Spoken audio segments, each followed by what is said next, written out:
anak laki hari pada tutang na nagbibanya niya. Mana kini? Ibo pitida ka panonin ba na? Rek, di ba ano man, Rek? Rek! Kanila! Kamlari yan! Lepas. Tungkeng mo doon ang karaya yan. Lepas. Mahal mabayado. Bapak tak nak kena ngitiak tu bosah. Call mahal. Lepas.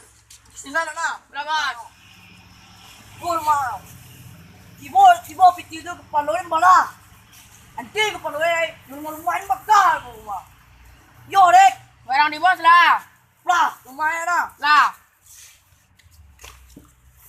Mahal ko. Yo. Kita kan yang dia mengelang kepada orang. Oo, sila na diyan to, boss. Pemain dua bulan nama. Dia teraga lagi ni mah mengelang kepada orang. Uy. Bumalik. Walu. Takwi bos. Baala kita kuit dengan kami di Pariman ni kampung wa. Pariman ni penuh dia. Kena dia ang tawa. Anak buah dia orang tu. Tidak dah. Hilang separi inyo dia. Lepas. Bisua siap pergi sekolah na. Dia pedah. Nah,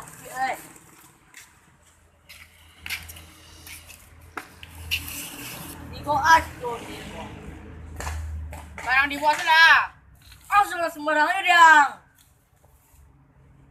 Capek lah, ajar lu kini ko. Ajar ang tutusi ba ano?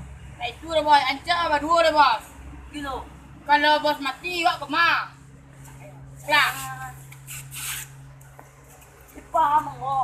Maaf.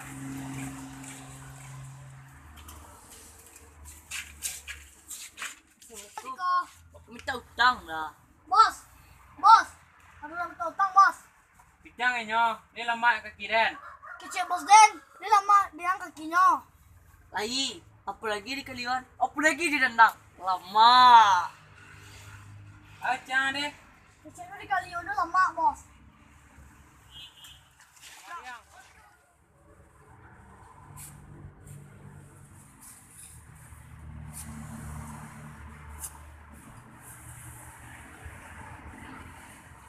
Yeah.